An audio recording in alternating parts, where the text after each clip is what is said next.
What's the meaning of arch-rival?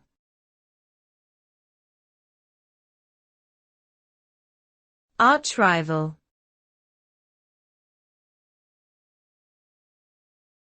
Arch-rival.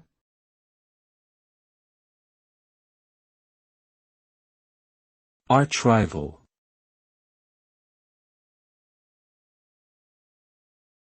Arch-rival.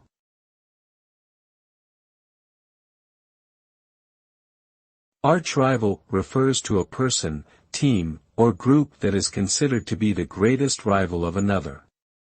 It is a term often used in sports, business, and politics. The word arch implies that this is the most important or supreme rivalry between the two entities, and that they both have a history of competing against each other.